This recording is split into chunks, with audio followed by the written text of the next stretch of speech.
Hello YouTube, it's Ryan here with Hobbies of Man once again, and today we are doing another first impressions review. Today we're going to do two different books. We're going to do Star Wars Lost Stars and the volume 1 and the first volume of Agravity Boys. Now, Lost Stars is physical and Agravity Boys is digital only as far as I'm aware.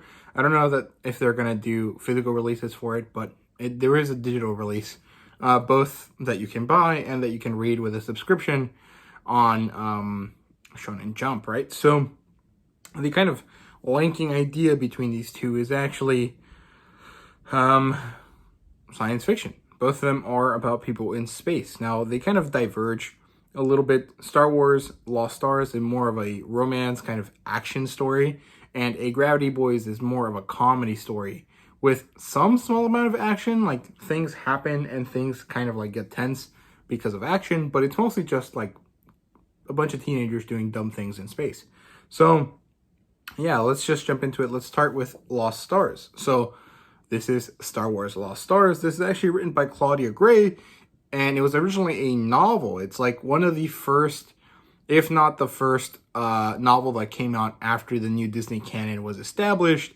I think it came out alongside Ahsoka, or Tano. I can't remember what the name is, but I'm pretty sure it was alongside a novel about Ahsoka Tano.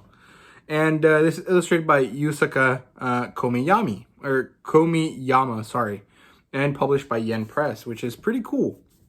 I'm actually kind of surprised that Yen Press did it and not Viz, since Marvel and Disney have a thing going on with Viz right now. So maybe this was before then, I'm not really sure. Or maybe it was because certain companies work with only certain companies in Japan. I'm not really sure how it works, but this is by Yen Press. Now, the demographic here, as far as I can tell, is shonen.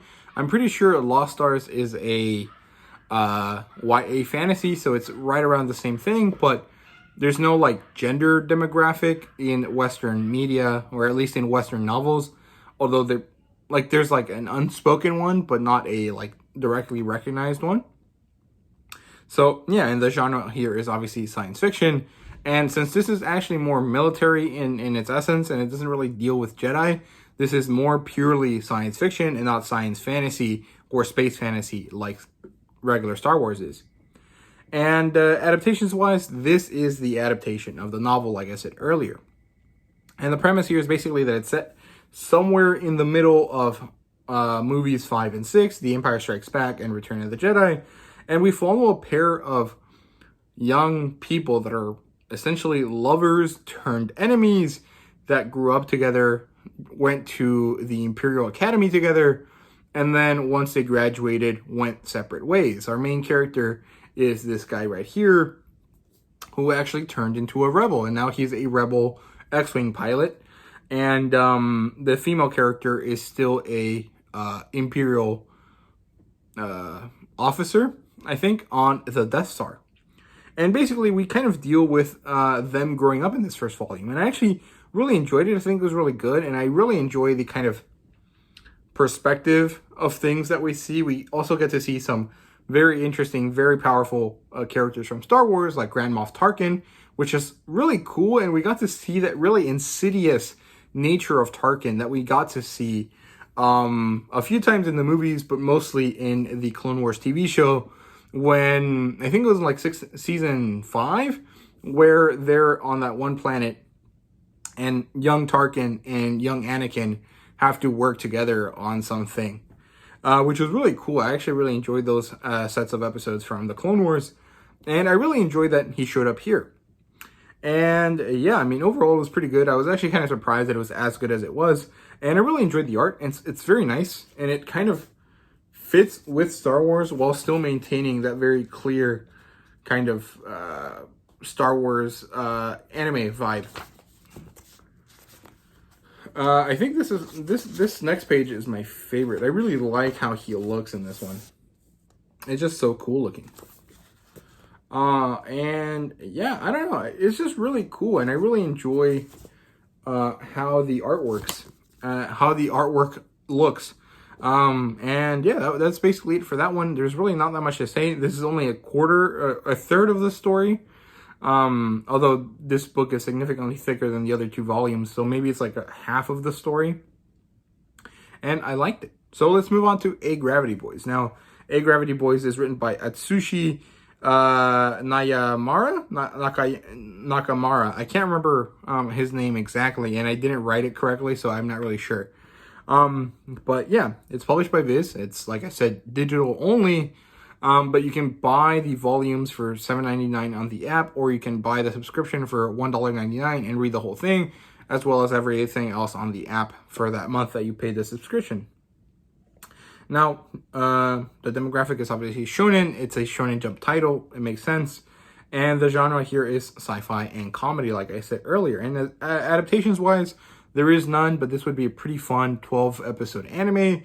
It would look pretty nice, and it would be kind of interesting because there's a lot of fun gags that you could do that could be even better animated than they are just visually, right?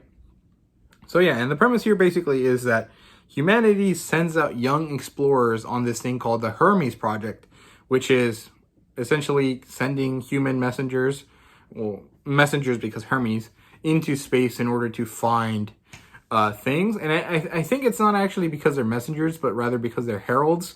Like, Hermes was the herald of Zeus. And so Project Hermes is humans being heralded into a new planet by this exploration force that is being sent out, right? So pretty cool stuff there. And basically, they're out finding Earth-like planets. And the people that we follow are a young group of 4 men, or a group of 4 young men that witness Earth getting destroyed days after they left. And it's played off as a joke, but it's obviously a very difficult thing for them. And then they're like, hey, maybe Earth isn't dead. We just saw it die, right? We don't actually have any confirmation. And it's kind of interesting. And now they're alone on this crazy planet. And hijinks ensue because these guys realize that, hey, they're alone. There's 4 guys. What are they going to do? Then this crazy extra-dimensional entity shows up. And he's like, hey, I have the thing you need. This elixir turns one of you into a female for the rest of your life. Who's going to take it? And basically, this extra-dimensional being is just messing with them in like a very fun way. And I really enjoy it. I was actually surprised. I thought it wasn't going to be that good. But it actually is funny as hell. It's so enjoyable. It's kind of refreshing because usually sci-fi is very serious. And having this kind of absurdist, kind of ridiculous gag-filled manga is really, really enjoyable. And the art is awesome. I actually really like their spacesuit designs as well because it's not militarily standardized like every other series. Every one of them has a very different suit, and it's cool because they kind of look like armor. There's one guy that has this really samurai-like armor. This one guy that basically looks like a paladin, and then there's 2 other guys that are somewhere in between with some kind of like cyberpunky aesthetic that I thought was really wonderful. I really enjoyed it. Both series that I read that I'm doing a first impressions on had great art. I really enjoyed Agravity Boys a lot more than I thought I would. I was actually genuinely surprised by it because I didn't think I was going to enjoy it, which is kind of the same thing I thought when I started reading Astra Lost in Space, and I really love that series as well. So hopefully once I finish reading Agravity Boys, I also really love it. So yeah, that's basically it for me, though. I don't have much to say beyond that. And yeah, I hope you guys enjoyed this video. If you did, please leave a like, subscribe, and comment down below. Let me know what you thought. Thank you guys so much for watching. I really do appreciate it. And see you guys later.